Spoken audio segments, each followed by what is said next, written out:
Good morning, friends. Mark Holmes here with my buddy Cowboy Joe Boo, as well as Joe Bear in the house. And as always, I want to thank you guys for watching, commenting, subscribing, and being part of the Joe Boo Sports Report. Without you guys, it does not work without you guys. So let's get open for business here, and let's wake up the football gods. Wake up here, guys. Wake up. You know, it's funny how things evolve and things happen. I never had any idea in the world that I would be here every single morning doing this, updating you on the Dallas Cowboys. But things evolve into something else, things change and so on. And it's funny because I originally started with Joe Boo as a joke because an Eagle fan said to me that the Dallas Cowboys were so bad that not even Joe Boo, as in the character from the movie Major League, could help the Cowboys. So I made Cowboy Joe Boo on a Facebook group. It was an NFC East trash talking group. There was about 150 of us, and I wonder how, that's where Tom Donnelly, if you guys ever remember him, actually was part of it. And his wife, of course, Jan, was a Cowboys fan. In fact, she's the one who originally invited me into the group. And I made it as a joke originally, just to take it to, I took it to FedEx Field and took it to New York. I had a foam finger, and it was all about spreading the mojo. And it just kind of evolved. And somehow that evolved into this. Now, every morning I get up and I do what I call the Don't Sleep on the Dallas Cowboys report because, like I always said, things happen late in the evening, late at night, first thing in the morning, so you want to be up to speed with all that is the Dallas Cowboys. I actually stopped saying that. I guess I get repetitive and people kind of get annoyed, so I stopped doing it. But it's true because when I originally started doing that was because we get reports about stuff happening with Zeke Elliott in the 2017 season on, whether he was going to be suspended or, the commissioner was going to be going in and stuff. And it seemed like more news happened like, 10 o'clock at night or 11 o'clock at night or in the middle of the night, Tyrone Crawford's in a barroom fight. You wake up in the morning or, me, being an old man, you got to go pee a couple of times in the middle of the night. And you're checking the lines here, make sure there's no breaking news. And here it is, boom, Tyrone Crawford arrested, or, here it is, we signed this guy. And that's why I originally started doing a report first thing in the morning, because you just don't want to miss anything. It's like, okay, something probably happened with the Cowboys late at night. And as always, they don't disappoint. The Cowboys signed Daryl Worley yesterday, cornerback, originally drafted by the Panthers, was there with them for 2 years. In 2018, he was on the practice squad. We talk about practice now, not a game now. We're talking about practice with the Philadelphia Eagles. But from the Eagles, he was signed by the Raiders, and he spent the last 2 years with the Raiders. And numbers-wise, he's about 6'1", 205 pounds. In his 5-year career, drafted 2016, he's got 243 tackles, 2 sacks, and 5 interceptions. Well, and I'm thinking about this, and correct me if I'm wrong, I think him being on our team may make him third in takeaways. I think that's third. I know Sean Lee has 16, and I think Clinton Ha-Ha-Dix is somewhere in the teens as well. I think Van Der Esch has 3. I think Jalen's got 2. I think Xavier Woods may have 3. Now, I may be wrong, but I think that right now makes him, third on interceptions on our defense. And I don't know what the dollar amount on this, but this is definitely some experience because he started 15 games last year for the Raiders. So definitely has some experience, definitely a young guy. He was drafted in the 3rd round, and, this is good.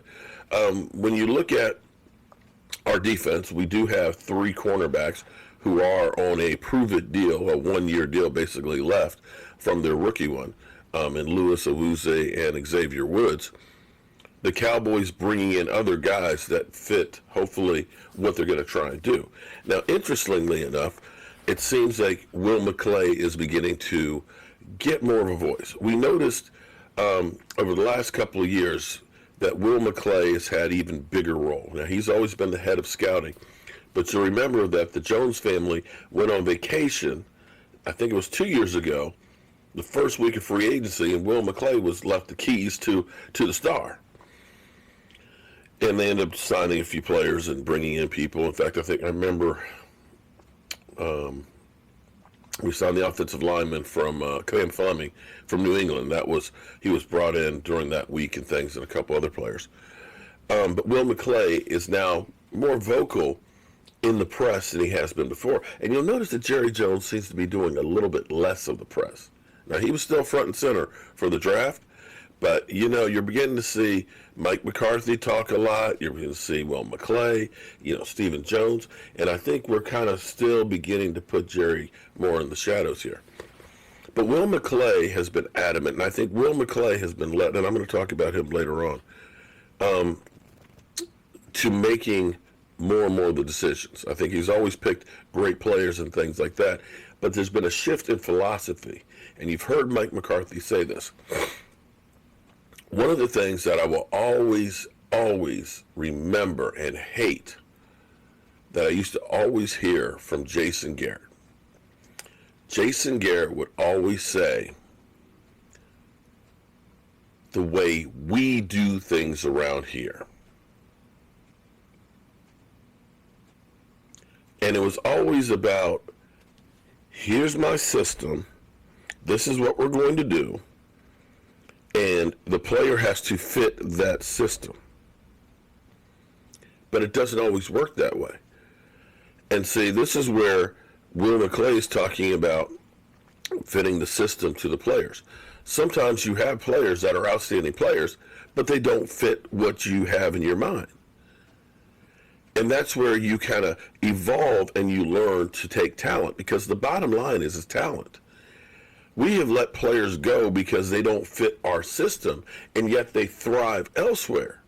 You could take Brandon Carr, a guy we paid $54 million, and he had 2 interceptions in his time here, goes to Baltimore and has 4 interceptions late in his career with the Ravens. So is it the player or is it the system? And I believe this system is evolving because we have too many guys in that old system that was all about speed, rushing, and lightweights. And bend, don't break. We're not going to get beat on a deep pass. Keep everything in front of you. Don't take risks. To now being a heavy up front defense that's going after the ball. Clinton Ha-Ha-Dix, like I said, I think he's got 18 interceptions. I might be wrong on that. But he is definitely going to be more aggressive than Jeff Heath is. Now, Jeff Heath actually was probably second on the team in interceptions, believe it or not. You're going to look at Daryl is going to be a little bit more aggressive. You look at Diggs.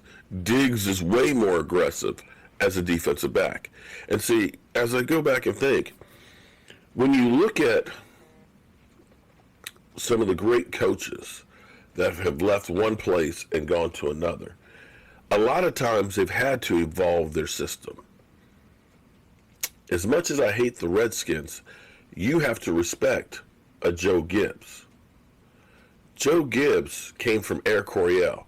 They were really the first modern offense. If you look at, well, actually, you'd have to say the Colts were with Johnny Unitas, because they were the first team to really start passing it. But then the Chargers took that over with Dan Fouts, and they really, with Kelvin Winslow, started using the tight end. And running the football, yeah, not so much. It was about throwing the ball deep, and that's why it was called Air Coryell. Joe Gibbs came from that system, goes to the Washington Redskins in the first 5 games of the season. He's trying to do that and replicate it, but it's not working. He realized he's got a bruising, slow back named John Riggins, a big offensive line, and a quarterback that's kind of meh. So he developed a one-back offense. He evolved with the talent he had around him.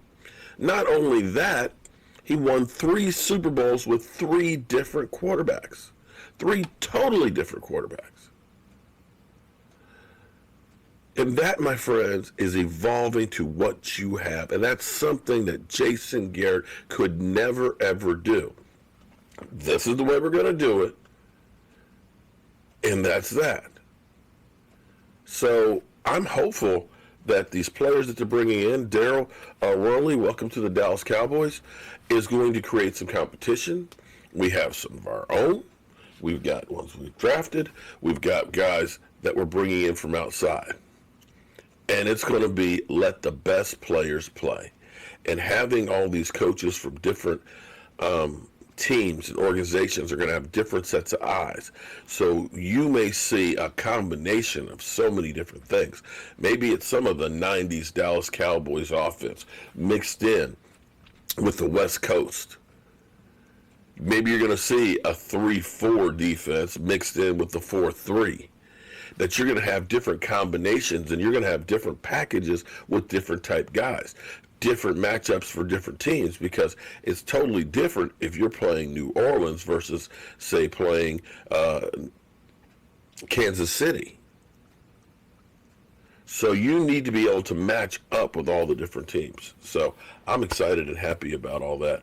But in the meantime, it's time to go to work. It's time to go to work. It's time to go to work. And man, you guys are keeping me busy as can be. The shot glass racks. Good God Almighty. I got more orders last night. I've got to go up here and get to. In fact, I got to go get some more wood. So definitely going to be in the workshop all day today.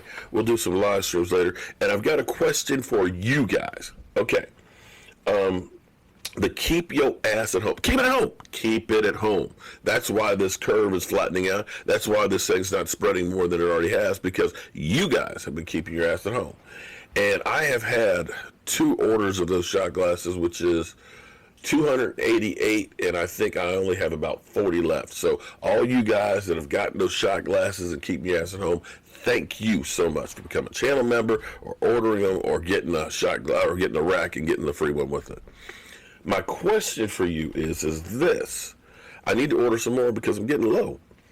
Should I order keep your ass at home, or should I make a draft shot glass as a collectible? Just buy one order of those and that's it, and those are the ones we go out with.